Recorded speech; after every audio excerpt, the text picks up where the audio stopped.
सत्याग्रह संघर्ष समिति, जैसा कि नाम से ही स्पष्ट है कि झारखंडी भाषा, ये भाषा क्यों, तो ये समझने की जरूरत है कि अगर क्षेत्रीय भाषा ना है तो हमनी के साथ की दिक्कत हो रहा है। आज अगर पूरे देश में जितना भी राज्य बना है वो भाषा के आधार पर बना है। बंगाल बंगाली भाषा के आधार पर, गुजरात गुजराती भाषा के आधार पर, महाराष्ट्र मराठी भाषा के आधार पर, देश के तमाम राज्य भाषा का आधार बना है और भाषा ही वहाँ के राजभाषा ही नियोजन के आधार है। जो भी वहाँ के एग्जाम हुआ है वो वहाँ के राजभाषा में हुआ है, पर दुर्भाग्य से झारखंड में ऐसा कोई राजभाषा ना है और इसीलिए है कि हमनी के साथ भी जबरदस्ती हिंदी थोप दिया गया। राजभाषा मतलब कि मातृभाषा जो हो माँ के कोख से सीखते आए हैं। क्या आज भी हमारा माँ हिंदी में बात करते हैं क्या? आज हमने माँ हिंदी में बात कर रहा है, आज भी हमें माँ हिंदी में बात ना कर रहा है। हमने के माँ खोखा, कुमारी, नागपुरी, हो, कुड़ू, ये सब भाषा में बात कर रहा है। लेकिन आज अगर हिंदी थोड़ा बदल गया है तो आज पूरे देश के लोग 40% नौकरी यहाँ झारखंड में लेने आता है।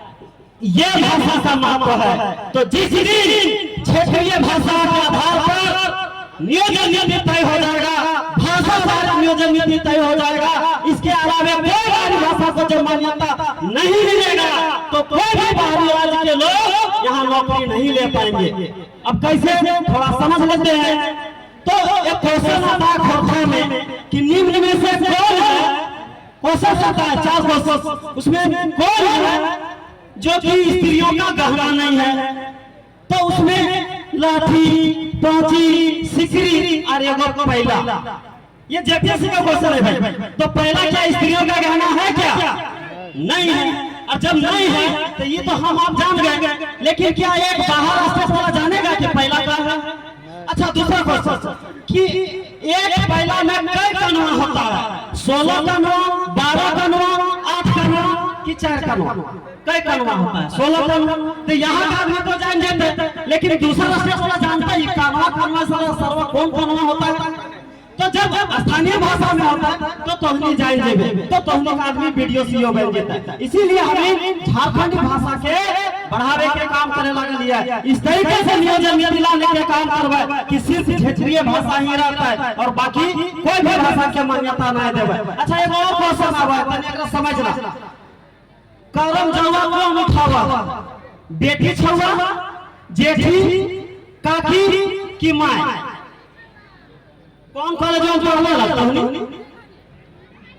तो ये है स्थानीय भाषा के फायदा कि जब स्थानीय भाषा में एग्जाम होता है तो हमनी के तोहनी सब पास कर जेबी और बाहरी छेड़ देते हैं। तो ये बाउंड्री जो लगता है यहाँ के आदमी के नौकरी मिलता है। आज ये सवाल काहे किया है? इसीलिए कि झारखंड और घर के 24 साल बाद भी आज हमनी के झारखंड के अलावा अब कौन बाहरी लगे आज भी तय करे ना पाले। अब तोहनी के घरे में हम विकास तो बड़का गांव से नहीं है, तोरा घर में जितना अधिकार हो उतना हमरो हो जाए तो काई ठीक बात है का? चाची तोरे पूछ रही हो, तोर घर में अगर हमरा रंगदारी चले ऐसा ठीक रहता है? तोर घर में तोरा चलना चाहिए तो सेहे जैसा झारखंड में झारखंडी चलना चाहिए भाई, दूसरा से थोड़ा कैसे चलता? लेकिन ये नीति लेने है से खतराज बाहरी यहाँ आ गया नौकरी में कब्जा करके रख ले है। तो एक वास्ते ही जेबीकेएस से मदद करे की जरूरत है, से खातिर ये आंदोलन चले लागल है। दूसरा सवाल है कि जिस दिन ये तय हो जाता है कि ये झारखंडी है, मतलब ये मंगल बेटा है कि बुधनाथ बेटा है, जब तय हो जाता है तबे ना मंगल खिंचवा दिए, बुधनाथ खिंचवा दिए। तो जब ये तय होगा तब है कि कौन झारखंडी लगा कौन बाहरी लगा। तो जिस दिन स्थानीय नीति बन जाता है उस दिन तय हो जाता है कि कौन झारखंडी लगा। जिसके पुरखों के नाम सर्वश्रेष्ठ में होगा उसका उत्तराधिकारी, उसका वंशज झारखंडी होगा। जिसको गांव खबर तय करेगा कि हाँ ये आदमी सदियों से यहाँ रहते आया है वो झारखंडी होगा। और जब ये तय हो जाएगा तभी झारखंड की नौकरी में झारखंडियों के लिए हम नियम बना पाएंगे।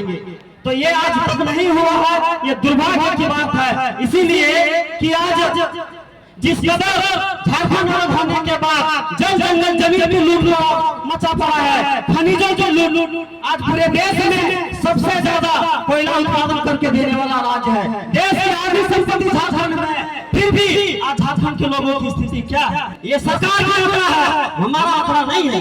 आज भी हमारे लोग मजदूरी करने मेट्रो सिटी में जाते हैं और पता चलता है कि वहां से चेक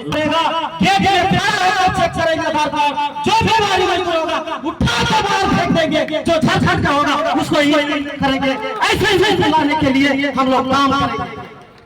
दावे के साथ कहते हैं कि अगर जया तो सीएम बना दीजिए, हर एक जगह से विधायक दे दीजिए, हर जगह से बाहर को उठा के फेंक देंगे।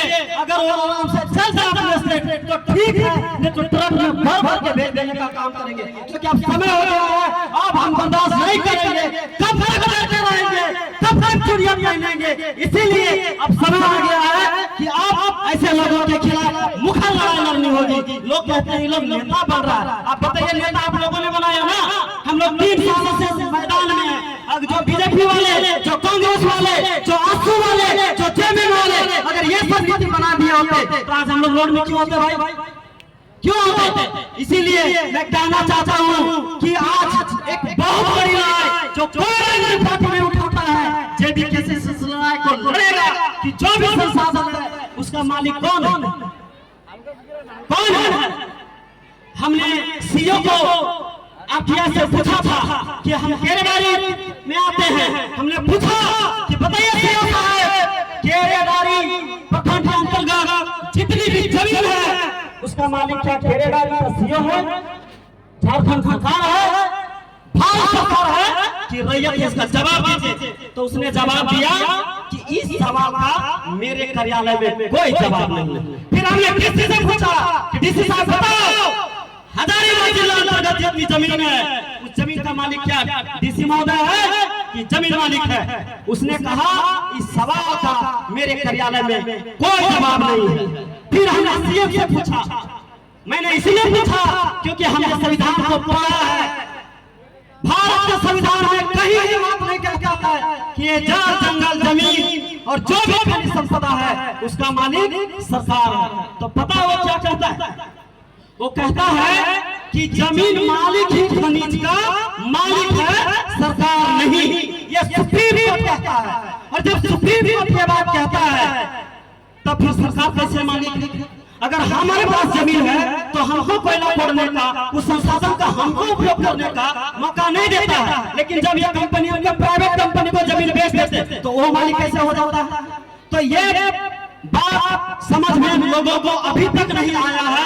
इसीलिए आज जमीन बेचने के लिए लोग उत्तेजित रहते हैं कि नहीं हम बेच देंगे, हमको नौकरी मिल जाएगा, मुआवजा मिल जाएगा। लेकिन जिस दिन ये बात समझ लेंगे कि आपके जमीन के नीचे अरबों की संपत्ति है, आप जमीन बेचना नहीं चाहेंगे। इसलिए साथियों, ये पहली ऐसी पार्टी होगी जिस संसाधनों पर आपकी मांग करके लड़ाई लड़ेगी। और जिस दिन ये लड़ाई अंजाम में पहुंच जाएगा, झारखंड का एक एक आदमी करोड़पति होगा।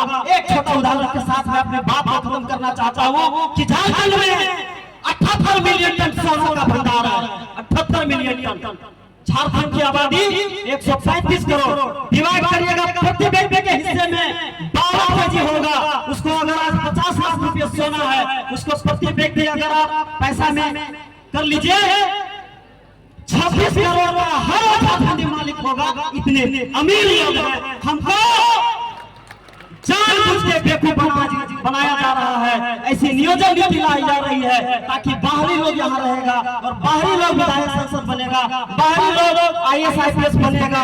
हमको आपको जाने ही नहीं दिया जाएगा। इसीलिए इतना ही कहते हुए कि इस बार आप जेबी केसेस का विधायक बना दीजिए। ये लड़ाई हम लोग लड़ेंगे।